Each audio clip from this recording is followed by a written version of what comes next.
Hello everyone, welcome back to our YouTube channel. तो आज का जो टॉपिक है ना, वो थोड़ा-सा आप कह सकते हो बेकार सा टॉपिक है। टॉपिक तो इम्पोर्टेंट है पर थोड़ा ख़राब टाइप का टॉपिक है। वो टॉपिक है अनएम्प्लॉयमेंट। आज हम अनएम्प्लॉयमेंट के बारे में बात करेंगे। अनएम्प्लॉयमेंट क्या होता है, कितने तरह के होते हैं और उसका रीज़न क्या है, मतलब उस पर्टिकुलर अनएम्प्लॉयमेंट के होने का रीज़न क्या है, उसके पीछे के रीज़न्स क्या है, फैक्टर्स क्या हैं। तो आज हम इस चीज़ को अपने वीडियो में जानेंगे। तो वीडियो स्टार्ट करते हैं। पर वीडियो स्टार्ट करने से पहले आप इस चैनल को सब्सक्राइब करें और इस वीडियो को लाइक करें अगर आपको वीडियो पसंद आती है तो। और हाँ, मेरे को ना एक ज्ञानी बाबा ने बोला था, अगर आप वो लाइक का बटन दबाते हो तो उस लाइक का बटन दबाने से ना आपकी एक सिक्स्थ सेंस खुल जाएगी, छठी इंद्रियां खुल जाएंगी, आपका हर चीज़ काम करने लगेगा और आप चीज़ें जल्दी सीखोगे। तो वीडियो स्टार्ट करते हैं। तो जैसा कि हम लोग डिस्कस कर रहे हैं कि अनएम्प्लॉयमेंट क्या है, तो अनएम्प्लॉयमेंट एक ऐसा टर्म है, ऐसी सिचुएशन को बोलेंगे जहाँ पे लोग एक्टिवली जॉब खोज तो रहे हैं पर उनको जॉब मिल नहीं रहा। और मिल क्यों नहीं रहा, उसके बहुत सारे कारण हो सकते हैं। हो सकता हो मार्केट में जॉब अवेलेबल ना हो, या बाकी और भी जो रीज़न्स है वो आगे जानेंगे। पर मोटा मोटी ये समझ लेते हैं कि लोग जॉब खोज रहे हैं और उनको जॉब नहीं मिल रहा है। उस एक पर्टिकुलर सिचुएशन को हम लोग अनएम्प्लॉयमेंट बोलेंगे। फिर अनएम्प्लॉयमेंट को पढ़ने का जो एक नज़रिया होगा, एक जो आप कह सकते हो तरीका होगा, वो होता है अनएम्प्लॉयमेंट रेट।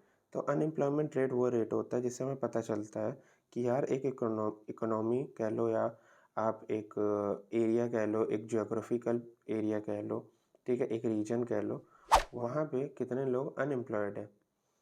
तो उसको पता करने के लिए अपन क्या करता है, उसको पता करने के लिए अपने को जो अनएम्प्लॉयड पीपल है, total unemployed people, right.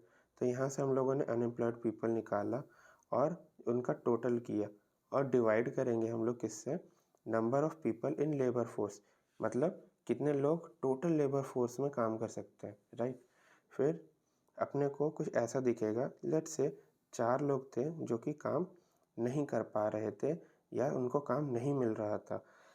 Better अगर अच्छे से समझाया जाए तो 4 लोगों को काम नहीं मिल रहा था और उस पर्टिकुलर रीजन में 100 लोग काम करने लायक थे। तो अगर हम टोटल देखें तो इसका आता है 4%। तो इस सिचुएशन में हम लोग बोलेंगे कि जो 4% है वो अपना अनएम्प्लॉयमेंट रेट है। फिर अनएम्प्लॉयमेंट भी हम लोगों ने जान लिया, अनएम्प्लॉयमेंट रेट भी जान लिया। तो अब हम लोग देखते हैं कि अनएम्प्लॉयमेंट कितने तरह के होते हैं। तो पहले तरह का जो अनएम्प्लॉयमेंट होगा वो है फ्रिक्शनल अनएम्प्लॉयमेंट, ठीक। फ्रिक्शनल अनएम्प्लॉयमेंट कब होती है, जब एक पर्सन खुद से वॉलेंटरली जॉब स्विच करना चाह रहा हो और चेंज करता हो, और उस कंपनी को चेंज करने के बीच में हो सकता है वो 2 दिन, 1 महीना, 1 हफ्ता, या कभी कभी 3-4 महीना, 6 महीना भी वो जॉब ना करे। तो उस पर्टिकुलर सिचुएशन को हम लोग फ्रिक्शनल अनएम्प्लॉयमेंट का नाम टर्म करेंगे, राइट। तो ये कब हो सकती है, अगर आपको एक एग्जांपल दिया जाए तो मान लो एक फ्रेश ग्रेजुएट है, वो निकल रहा है और वो जॉब खोज रहा है अपने कॉलेज से निकलने के बाद। तो हो सकता है उसको 1-2 महीने लग जाए, तो वो 1-2 महीने के लिए वो जो अनएम्प्लॉयड होगा उस कैटेगरी को फ्रिक्शनल अनएम्प्लॉयमेंट बोलेंगे। और ये जो टाइप होता है ना अनएम्प्लॉयमेंट का, ये यूजुअली शॉर्ट लिव्ड होता है, यानी कोई ज़्यादा लंबा चलता नहीं है। क्योंकि जब एक पर्सन दूसरी जॉब खोज रहा होता है तो ऐसा सिनेरियो होता है कि उसके पास या तो दूसरा ऑफर होता है काम करने के लिए, या तो वो बहुत ही अच्छा एम्प्लॉयबल कैंडिडेट होता है। तो उस सिचुएशन में उसको जॉब तो मिल जाती है और ज़्यादा समय भी वो अनएम्प्लॉयड नहीं रहता।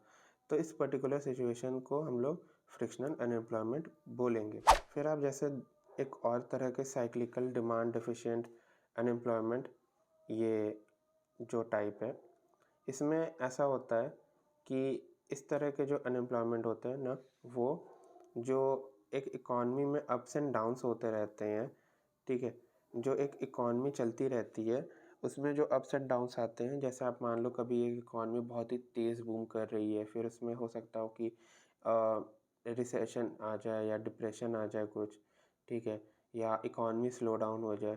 उसकी वजह से जो लोगों की जॉब जाती है या जो लोग जॉब से निकल जाते हैं या जॉब नहीं मिलती उनको, उस तरह के एम्प्लॉयमेंट को उस तरह के अनएम्प्लॉयमेंट को हम लोग साइक्लिकल डिमांड डिफिशिएंट अनएम्प्लॉयमेंट बोलते हैं। फिर अपना जो अगला टाइप है वो है स्ट्रक्चरल अनएम्प्लॉयमेंट का। तो ये ना थोड़ा सा टिपिकल टाइप का है। ये टिपिकल यूँ है क्योंकि ये एक ऐसा तरह का अनएम्प्लॉयमेंट है जिसमें आप देखोगे कि इकॉनमी का ग्रोथ भी हो रहा है पर लोग भी अनएम्प्लॉयड है। तो ये एक तरह का पैराडॉक्स है।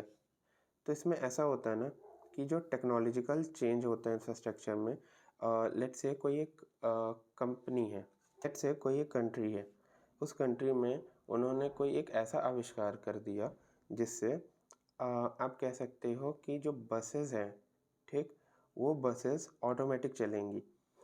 तो अब बसेस ऑटोमेटिक चलेंगी तो उनमें कंडक्टर की ज़रूरत नहीं होगी क्योंकि आप मोबाइल से टिकट करोगे और लेट्स से कि जब आप टिकट करोगे आपका मोबाइल आपके पास होगा तो किसी तरीके से वो स्कैन कर लेगा टिकट को और तभी गेट खुलेगा, तभी आप चढ़ पाओगे, वरना वो एक तरह का बैरियर लगा देगा। तो इस तरह की बस सर्विस आती है और उसमें ड्राइवर भी नहीं होता, तो 2 लोग नहीं हैं, 2 लोग एलिमिनेट हो गए जॉब फोर्स से, राइट? पहला कंडक्टर, दूसरा है ड्राइवर। और भी लोग होंगे पर मोटा-मोटी हम ये समझते हैं। तो क्योंकि एक टेक्नोलॉजिकल चेंज आया, इससे क्या हुआ, लोग अब बेटर तरीके से मतलब जल्दी एक जगह से दूसरी जगह जा पाएँगे क्योंकि एक पर्सन नहीं है, उसको ऑटोमेट कर दिया गया है, उसको जल्दी करने की कोशिश की गई है। तो इससे क्योंकि एक सॉर्ट ऑफ पीपल का प्रोडक्टिविटी तो बढ़ रहा है, इकॉनमी अच्छे से ठीक-ठाक आगे चली जा सकती है, पर कुछ लोग अनएम्प्लॉयड हो रहे हैं। कौन अनएम्प्लॉयड हुआ यहाँ पे? यहाँ पे ड्राइवर और कंडक्टर हुआ। तो ये एक तरह का ना पैराडॉक्स हुआ। तो इसको आप ऐसे समझ सकते हो कि जब भी टेक्नोलॉजिकल चेंज होता है, जैसे कि आप कह सकते हो replacement of horse ट्रान transport bye automobile, जब घोड़ा गाड़ी से एक कार वगैरह आ गई उस समय पे, ठीक। फिर ऑटोमेशन ऑफ मैन्युफैक्चरिंग, अब कोई भी एक मैन्युफैक्चरिंग हो रही थी जहाँ पे कोई चीज़ हाथ से बनाई जा रही थी, वहाँ पे मशीन आ गई। तो अगर हाथ से लोग 10 बना पाते थे एक दिन में, मशीन जो है एटलीस्ट समझ लो आप 100 बना दे रही है, तो 9 लोग की तो ऐसे ही अनएम्प्लॉयमेंट हो गया और सिर्फ एक पर्सन ही लगा जो मशीन को चलाएगा। अगर वो मशीन भी ऑटोमेटिक चलती तो वो पर्सन भी चला गया। तो इस तरीके से ये एक स्ट्रक्चरल अनएम्प्लॉयमेंट है जो कि एक अच्छी भी चीज़ है, दूसरी भी चीज़ है। तो इसको हम लोग एक तरीके से आप कह सकते हो अनएम्प्लॉयमेंट पैराडॉक्स भी कह सकते हैं, जिसमें एक तरीके से ऊपर जाते वक़्त क्या होता है कि जो कुछ लोग हैं उनको एम्प्लॉयमेंट मिलती है, अच्छे जगह पे एम्प्लॉयमेंट मिलती है, प्रोडक्टिविटी बढ़ती है, पर साथ ही साथ जो आप कह सकते हो जो मैनुअल लेबर फोर्स है या जो अनस्किल्ड लेबर फोर्स है या जो ब्लू कॉलर क्लास है, उनके जॉब लॉस का बहुत खतरा रहता है। तो ये एक तरीके का पैराडॉक्स है। तो ये भी एक तरह का हम लोगों ने समझ लिया अनएम्प्लॉयमेंट, स्ट्रक्चरल अनएम्प्लॉयमेंट। फिर एक आता है इंस्टीट्यूशनल अनएम्प्लॉयमेंट। इंस्टीट्यूशनल अनएम्प्लॉयमेंट क्या होता है? लेट्स से एक कंट्री है, वो कंट्री कहती है ना कि हम क्या करते हैं कि अगर कोई 100 रुपए नहीं कमा रहा है डेली, अगर किसी की अर्निंग डेली 100 रुपए की नहीं है, 100 रुपए से कम कमा रहा है, तो उसको हम मिनिमम 100 रुपए उसकी अर्निंग करना अपना कर्तव्य है। तो उस कर्तव्य को पूरा करने के लिए अगर आप 80 रुपए कमा रहे हो तो आपको 20 रुपए वो इकॉनमी में वो देश आपको देगा, देश की सरकार आपको देगी। तो ऐसा होता है ना कि अब जब लोग सोच रहे हैं यार मैं जब 80 कमा रहा हूँ 20 मिल रहा है, ठीक है, तो मैं क्या करता हूँ, मैं 80 भी नहीं कमाऊँगा और मुझे 100 मिलेंगे फिर। तो उस समय पे ये क्या होता है ना, ये तरह की चीज़ें उल्टा खेल जाती हैं। आप कह सकते हो कि लॉस में चला जाता है क्योंकि उस समय पर्सन अनएम्प्लॉयमेंट खुद से चूज़ भी कर रहा है और उस समय ऐसा भी हो रहा है कि इकॉनमी को कोई प्रोडक्टिविटी भी नहीं मिल रही क्योंकि अनएम्प्लॉयमेंट जो वेज है, आप कह सकते हो अनएम्प्लॉयमेंट इंसेंटिव है, वो दिया जा रहा है, वो एक लॉस हो रहा है। फिर कभी-कभी ऐसा होता है कि लेबर मार्केट इंस्टीट्यूशन और जो यूनियनाइज़ेशन होता है, उसके रेट्स हाई होते हैं। तो कुछ ऐसी जॉब्स होती हैं जहाँ पे मैनुअल लेबर लगता है, वहाँ पे यूनियन की ज़रूरत पड़ती है और वो यूनियन को आप कह सकते हो फ़ीस या उसको मैनेज करने के खर्चे बहुत ज़्यादा होते हैं। तो ड्यू टू दैट उस पर्टिकुलर नीश में या उस पर्टिकुलर सेक्टर में लोग जॉब के लिए घुस ही नहीं पाते हैं, काम के लिए घुस ही नहीं पाते। ठीक। फिर एक और कह सकते हैं आप लेबर मार्केट फिनोमेना होता है जिसमें आप एक जो पर्सन होता है, एक जो लेबर होता है, ठीक है? आप उसको ना एक तरीके से डिस्क्रिमिनेट करते हो। लेट्स से कि एक पर्टिकुलर जगह है, एक पर्टिकुलर कंपनी है, ठीक है? उस पर्टिकुलर जगह में सिर्फ एक ही कंपनी है और वो कंपनी एक पर्टिकुलर एथनिक ग्रुप के लोगों को ही हायर करती है। तो अगर वो पर्टिकुलर एथनिक ग्रुप के लोगों को हायर करती है, तो जो बाकी लोग हैं वो लोग तो चले गए। लेट्स से वो कंपनी सिर्फ मेल्स को हायर करती है, तो वहाँ पे जो फीमेल का पार्टिसिपेशन होगा वो तो नहीं होगा, राइट? तो यहाँ पे मेल का पार्टिसिपेशन होगा, तो फीमेल को क्या हुआ? फीमेल तो काम करना चाह रही है ना, तो उनको जिस तरह का अनएम्प्लॉयमेंट फेस करना पड़ रहा है उसको हम लोग इंस्टीट्यूशनल अनएम्प्लॉयमेंट बोलेंगे, क्योंकि ये उनके हाथ में नहीं है। ये जो दूसरे सोसाइटिकल कह सकते हो, इंस्टीट्यूशनल कह सकते हो, या जो गवर्नमेंट बेस लेवल पे जो चीज़ें हो रही हैं उनके वजह से उनको एम्प्लॉयमेंट नहीं मिल रही, तो इसको इंस्टीट्यूशनल अनएम्प्लॉयमेंट बोल देंगे हम। फिर तो आता है भैया अपना सब चंगा सी, मैं को काम करना ही नहीं है, अपने को काम ही नहीं करना।